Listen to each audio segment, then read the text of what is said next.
Lion. ఈ సినిమాలో dance, fights, action అద్భుతంగా ఉన్నాయని చెప్పుకుంటున్నారండి. ఇక స్పెషల్గా ఫైట్స్ గురించి మనం మాట్లాడుకుంటే ఆసమ్, అందరు విజిల్స్ చప్పట్లేస్తారు. బాలకృష్ణ గారి ఫైట్స్ ఎలా ఎక్స్పెక్ట్ చేస్తారో ఆడియన్స్ అలాగే ఉన్నాయంటున్నారు, అంతకు మించి ఉన్నాయంటున్నారు. మరి ఫైట్ మాస్టర్ రామలక్ష్మణ్ గారు ఇక్కడే మనతో ఉన్నారు. మరి వీళ్ళని అడిగి తెలుసుకుందాం ఈ సినిమాలోని ఫైట్స్ గురించి.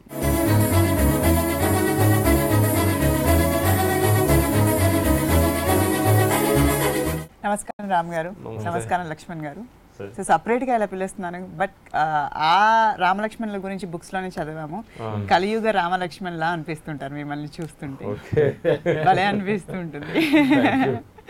సో లయన్, బాలకృష్ణ గారితో మీ జర్నీ, సింహ, లెజెండ్, ఇప్పుడు లయన్. టాలీవుడ్ ఇండస్ట్రీలోనే టాప్ మీరు స్టంట్ మాస్టర్ లాగా పేరు తెచ్చుకున్నారు. అతి తక్కువ కాలంలోనే ఫైట్ మాస్టర్స్ గా పేరు తెచ్చుకున్నారు. ఇది అంత ఈజీ కాదు, ఎందుకంటే ఒక మారుమూల గ్రామం నుంచి పల్లెటూరు వాతావరణంలో పెరిగి చదువు అనేది మీకు అబ్బలేదు, చదువుకోలేదు ఎక్కువగా, ఒక సింపుల్ మనిషిగా వచ్చారు. అసలు మీరు ఈ ఇండస్ట్రీకి వస్తారో లేదో అనుకున్నారో లేదో తెలీదు, బట్ ఇప్పుడు ఎంతో మంది హీరోస్, ఆల్మోస్ట్ ఆల్ టాలీవుడ్ లో ఉన్న హీరోస్ అందరితో వర్క్ చేశారు, అందరితో వర్క్ చేశారు. ఇంకా ఎక్కడ ఆ కలత లేదు, ఎవరితో వర్క్ చేయలేదు. సో ఇప్పుడు టాప్ స్టంట్ మాస్టర్ లాగా మీరు అక్కడ ఉన్నారు టాలీవుడ్ ఇండస్ట్రీలో. అనుకున్నారా చిన్నప్పుడు ఎప్పుడైనా మీరు అట్లా? జీవితం ఎప్పుడు మేము అంత ఊహించలేదు ఎంత జర్నీ అవుతుందని. అసలు మోటికి అసలు ఏదో ఒకటి సాధించాలనేది చిన్నప్పటి నుంచి ఒక తాపత్రయం ఉండేది. ఏదో ఒకటి చేయాలి, మనిషి అన్న పుట్టిన తర్వాత ఏదో గుర్తింపు మ్యారేజ్ ఫస్ట్ మేము విలేజ్ లో ఉండగానే మాకు 17 సంవత్సరాల వయసులోనే రాముల కవలలో మ్యారేజ్కి వచ్చారు మాకు మ్యాచింగ్. 17 సంవత్సరాల వయసు, చిన్న వయసులో. ఆ అమ్మాయి కూడా రాము లక్ష్మమ్మ. ఫస్ట్ టైం అది మిస్ అయిన వల్ల మాకు నెక్స్ట్ ట్రై చేసిన దొరకలే వాళ్ళు సంబంధం. అప్పుడే విలేజ్ లోనే పెళ్లి అనగానే విలేజ్ ఏంటంటే గంతులు వేసుకుని పెళ్లి చేస్తానని గంతులు వేసేవాడిని. అప్పుడే మాకేం తెలియలేదు ఇప్పుడు మేము ఏం చేసాను మాకు పెళ్లి, ఇప్పుడు మాకు అవసరం ఏదో చెయ్యాలని అప్పుడు అనుకున్నాం.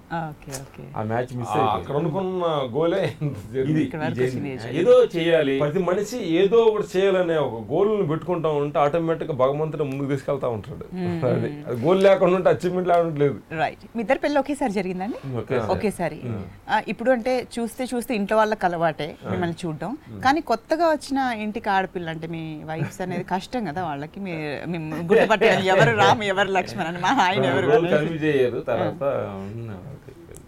సూపర్. సో ఇక కమింగ్ టు మన లయన్, నందమూరి బాలకృష్ణ గారితో వర్క్ చేయాలని ప్రతి ఒక్కరి డ్రీమ్ ఉంటుంది. అది చిన్న వయసులోనే, తక్కువ ఏజ్ లోనే మీకు అవకాశం వచ్చేసింది. మన first cinema Simha through. So సింహాలో డిఫరెంట్ స్టంట్స్, బాలకృష్ణ గారి అభిమానులు ఎలా వెయిట్ చేస్తున్నారో, ఆయన ఫైట్స్ ఎలా చూడాలనుకుంటున్నారో, అయిన తర్వాత కొన్నాళ్ళ తర్వాత బాలయ్య బాత్ కూడా చేయాలని చాలా నుంచి ఒక కోరిక ఉంటుంది. అంటే ఒక మాస్ హీరో కదా, ఒక మాస్ చేయాలని. ఆ హీరో ఏం చేసినా నమ్మగలిగి ఒక స్టేటస్ ఉన్న హీరో కదా, చేయాలని మంచి బాగుండేది. బట్ మేము చిన్నోళ్ళు అయినందువల్ల ఆయన రీచ్ అవ్వలేక జనాలు ఎదురు చూస్తా ఉన్నాం. సో ఫస్ట్ అవకాశం ఎలా వచ్చింది అసలు బాలకృష్ణ గారితో వర్క్ చేసే అవకాశం? అప్పుడు ఎలా మీరు ఫీల్ అయ్యారు? సింహ సినిమాకి మేము యాక్చువల్గా బోయపాటికి ఫస్ట్ సినిమా భద్ర చేసాం, నెక్స్ట్ తులసి, ఇట్లా ఈ సినిమాలన్నీ మేము చేసుకుంటూ వచ్చాం. ఆయన కొంచెం మా ఫస్ట్ కోఆర్డినేటర్గా ఉన్నారు కానీ మాకు తెలుసు అనమాట. తర్వాత సింహ కూడా ఫస్ట్ మేము కూడా స్టంట్ సినిమా అని పెట్టుకున్నారు అనమాట. ఫస్ట్ ఆయన బీజీ ఉండి డేట్లు లేదు అంటే సరే ఫుల్ సినిమా మీరు చేయాల్సి వస్తుంది అని డైరెక్టర్ బోయపాటి మా ఫ్రెండ్ కాబట్టి చేద్దాం అనుకొని చేయటం అంటే మాకు మైలురాయిలాగా ఉండాలి, సింహ టైటిల్ తగ్గట్టు ఉండాలి అనేది మాకు కరెక్ట్గా అనుకుని డైరెక్టర్ బోయపాటితో డిస్కషన్ చేయటం. మా కాంబినేషన్స్ బాగా బాబు గారు, ఎందుకంటే మనం చేయటం కంటే కూడా చేసే మనిషి ఉండాలి. ఎందుకంటే మనం ఏమనుకుంటున్నామో దాని స్కీమ్ మీద చూపించే ఒక ఉంటేనే కానీ మనం ఏంటి అనుకున్నాం, మన థాట్ అక్కడికి వచ్చేది ఏంటంటే మేము ఏది ఇలా చెయ్యాలి సార్ అన్నప్పుడు చేసే మనిషి ఉంటేనే అది స్క్రీన్ మీద ఉండేది. అలాగే అది సాధ్యం బాలయ్య బాబుకేను, ఎందుకంటే సినిమా అంటే ఆయనకి లేని ప్రాణం. అంటే సినిమా అంటేనే అంటే చూసి ఉన్నాం మనుషులు, అంటే కొంతమంది అనుకుంటారు కొన్నాళ్ళు జర్నీ చేసిన తర్వాత ఒక పని మీద మనకు బోర్ వస్తుంటుంది, ఏంటి పొద్దుగులు యాక్టింగ్ ఏంటి అట్లా అనుకుంటారు. కాకుండా ఆయనకి ఇంత ఒక స్టేజీలో ఉన్నా కానీ, ఇంత ఫేవర్ ఉన్నా కానీ, ఒక పెద్ద నటుడు కొడుకు అయినా కానీ ఆ సినిమా స్పాట్లోకి వచ్చేళ్ళకి నేనేం చేయాలి, నా వల్ల ఏమవుతుంది అనే ఆయన లొకేషన్లో మేము కొంచెం కష్టపడకుండా ఉంటేనే ఆయన మొహంలో చేంజ్ మార్పు వచ్చింది. నన్ను కూర్చోబెడుతున్నారని నన్ను పని చెప్పట్లేదు అనేది ఇష్టం బాగా. అంటే యాక్చువల్ చిన్న చిన్న కష్టమైన షాట్లు పెట్టాలి, కష్టమైన షాట్లు చేయలేనేమో అని దాన్ని 10 టేకులు నేను చేసి ఓకే అవ్వాలి, స్పాట్ లోనే నేను క్లాప్స్ కొట్టుకోవాలని ఒక భావన ఆయనలో. యాక్చువల్ అంటే కొంతమంది అంటే సినిమా థియేటర్కి వెళ్ళి సినిమా హిట్ అయిన తర్వాత ఫైట్లు బాగున్నాను కదా, ఆయన స్పాట్ లోనే ఆ హీరోయిజాన్ని చూస్తాడు. చేసి టీవీ మానిటర్లో చూసినప్పుడు నేను చేసిన ఒక హీరోయిజాన్ని ఫీల్ అవుతాను, బట్ వెరీ ప్రౌడ్ గా ఫీల్ అవుతాం మేము యాక్చువల్. ఆయన అలా చేస్తున్నందువల్ల మనం ఇంకేదో చేయాలి అనే తపన మాలో ఉంది. కరెక్ట్ మాకు సింహ డెత్ ఫైట్ ఒకటి ఉంటుంది, అది మాకు చాలా మైల్ రాయలాగా నిలిచిపోయింది అన్నమాట. ఓకే.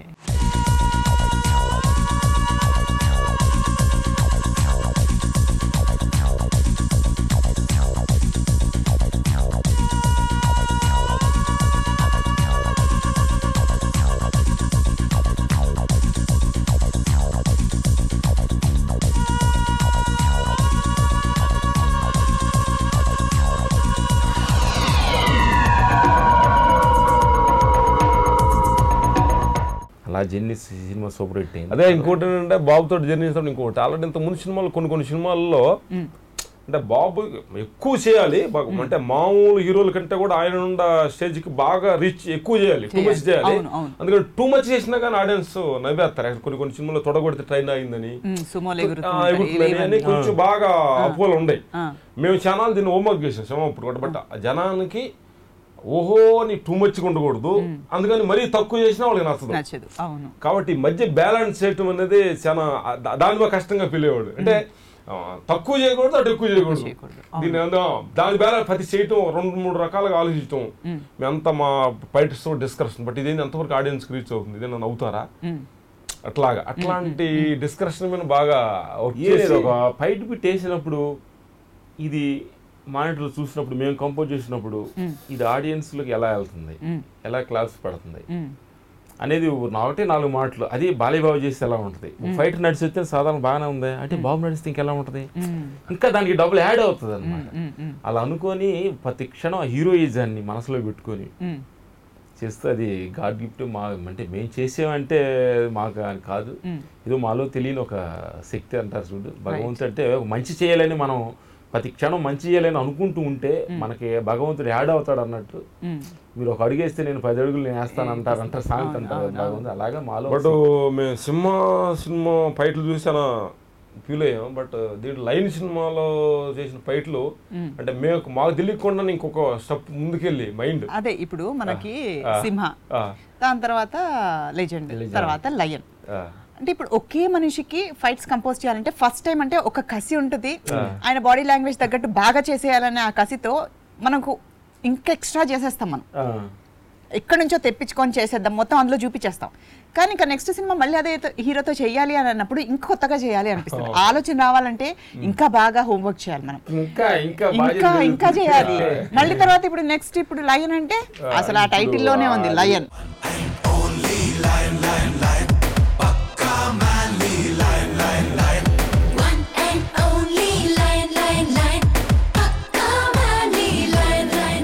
లయన్ లో ఇలా ఉండబోతున్నాయి యాక్షన్ సీక్వెన్స్, కానీ టాక్ మాత్రం చాలా బాగుంది, అద్భుతంగా ఉన్నాయి యాక్షన్ సీక్వెన్స్. రామలక్ష్మణులు చాలా బాగా చేశారు. ఏం మాయ చేశారు ఈ సినిమా? మొన్న ఏదో ఫైట్ టీజర్ వదులుతున్నప్పుడు వాళ్ళ ఇంటర్వ్యూలో చూసాను ఫైట్, బట్ ట్రైబుల్ ఫైట్ ఒకటి చూసేసాను, ఆయన మెచ్చుకొని. బట్ ఆ ఫైట్ చూస్తానుగా జనం రిపీట్స్ వస్తారు, మళ్ళీ ఆడియన్స్. ఇంతకుముందు సాంగ్ అంటే మళ్ళీ జనం రిపీట్ ఆడియన్స్ ఉండేవాళ్ళు, ఫైట్స్ కోసం మళ్ళీ రిపీట్స్ ఉంటారని ఆలి అన్నారు. అలాగా ఫైట్ డబ్బింగ్ చేసిన ప్రతి ఆర్టిస్టులు డబ్బింగ్ వెళ్ళినప్పుడు ఫైట్ చేసి చూస్తారు కదా, ఫోన్లు చేయటం చాలా ఫైట్ బాగుందంటూ. ఈ సినిమాలో మాకు తెలియకుండానే లైన్ లో ఒక తెలియని అంటే ఒక 5-6 ఫైట్స్ ఉన్నాయి. ఒక ఫైట్ కి సంబంధం ఉండదు. అంటే ఎలాంటివి కంపోజ్ చేశారు ఫైట్స్?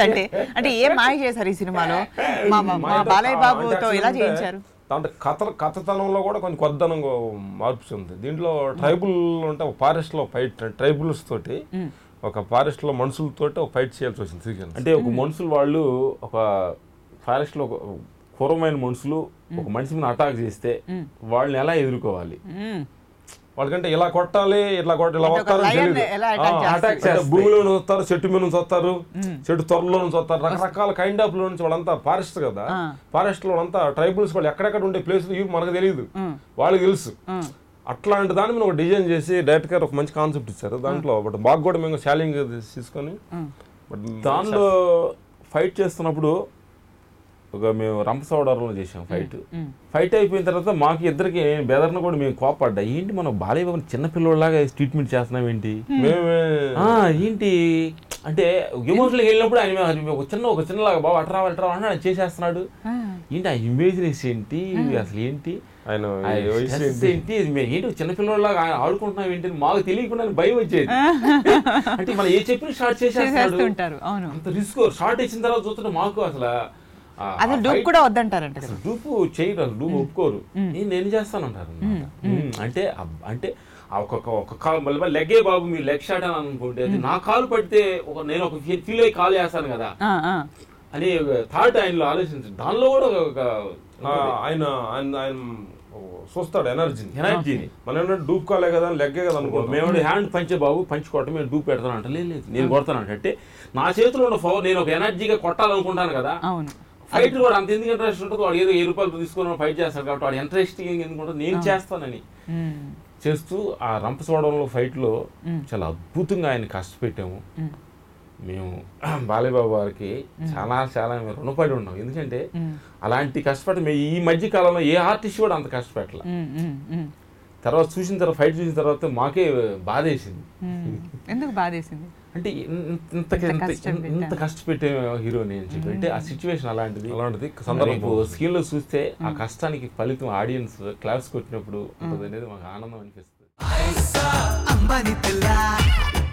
వడ్డీల పిల్ల కన్నింగు పిల్ల పంగనామ పెట్టేలా